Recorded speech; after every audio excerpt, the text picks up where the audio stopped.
Agrihood. That's what developer Dwight Saathoff is calling his part of a new neighborhood that would be built in the Lake Pickett area, bordered on the south by Colonial Drive between Tanner Road and Bithlow.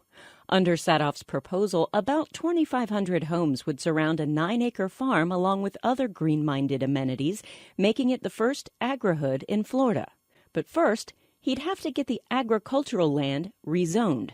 Right now, it's only legal to build one house every 10 acres. And some nearby residents want it to stay that way. They're aiming to keep what they call their rural lifestyle, and they cringe at the thought of the added traffic in an already congested area. They've formed a group called SaveOrangeCounty.org. I spoke with both developer Dwight Saathoff and Emily Bonilla, vice chair of SaveOrangeCounty.org. To get started, I asked Saathoff to describe his agrihood design. We've got the working farm. We've got community gardens. We have an edible landscape trail, which will probably be a couple miles in length. We've connected all the neighborhoods. We're really designing the community to promote walkability, bike riding. I mean, really trying to encourage that. Of course, people will still get in their cars, but what we're hoping is that that's somewhat limited to just when they absolutely have to leave the community. But within the community, we want people moving, by foot, by bike, by horse. We have an equestrian component. And in terms of placement, I wanted people, when they came into the community, to be, smacked right in the head with the idea that we're in something special. That the farm and the agricultural theme of the community is right there front and center. We're sitting here in the station in East Orlando. My experience with the traffic along Colonial, it can get tough sometimes. Would there be an additional impact to traffic? Would there be changes to Colonial to mitigate that impact? Yes, and you are right. I mean, East Colonial is a mess. I was thinking that as I was driving to your station and seeing all the new road construction.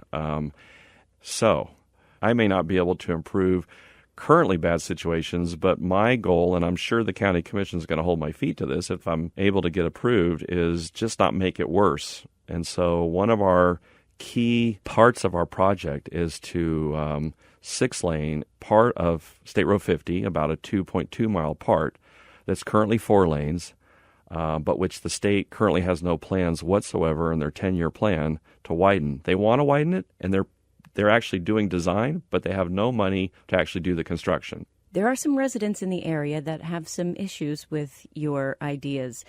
What would you say to people who have those concerns about development in the area? Well, my first thing to say would be I recognize them, I respect them. As someone who's in the development business, and at least what I do, we rezone properties. That's sort of our part of the food chain of development. And it's not a pleasant place to be because I can't really think of a new zoning, a rezoning of land that I have seen in 20 to 25 years that I've been doing this, where it was met with open arms by anybody, even if it's just one person. But usually it's more. So what I try to do is, instead of saying, no, you're wrong and crazy, because I don't believe that, I think that they're not wrong or crazy, that there are legitimate concerns, I try to say, okay, well, what are the primary concerns and how can I address those? I mean, it's possible in certain circumstances that you just can't address them. Like I've heard folks say that they really want to leave this 1 to 10. Well, that I can't do. And I actually, as a member of the community myself, don't think that's a responsible thing to do when you consider the growth that we have in Central Florida. But one house per 10 acres along this undeveloped stretch of East Orange County is exactly what Emily Bonilla would like to see.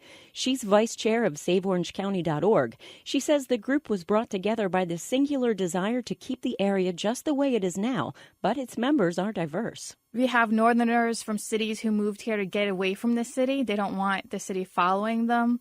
We have southerners who's lived here all their lives who want to preserve the lifestyle that they've had and pass it on to their children. We have environmentalists, we have animal rights people who want to protect exotic and endangered species that are in the area. We also have hunters who is involved too and who's opposed to this development. So we have like animal rights movement people and hunters, which is funny. We have farmers, business owners who you would think would be in support of the development, but they're not because they love the area and the way it is right now.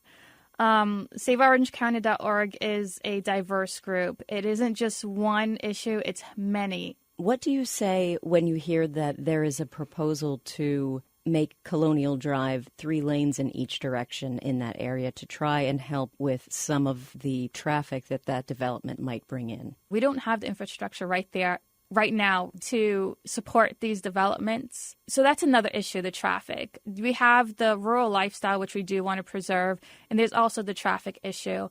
The rural roads we want to keep the way they are. Those are residential roads where people check their mail, their kids stand on the side of the roads to wait for school buses. That does not need to be widened. We like it the way it is, one lane each way.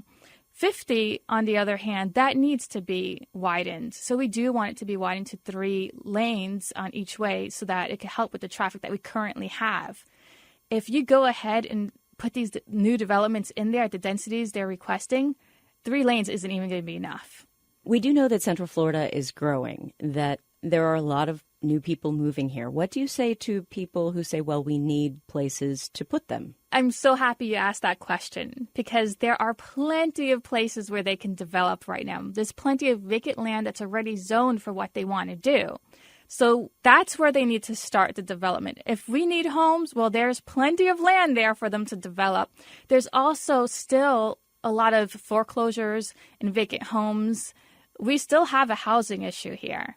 So there's no need for more homes to be developed either because there are a lot of vacant ones and foreclosed homes already on the market. What do you think about the agri-hood proposal? It's such a contradiction that he wants to take already agricultural land to turn it into something that's urban, but then call it something that's agricultural. How can you call it agri-hood when the zoning that he's changing it to, Orange County doesn't even allow chickens?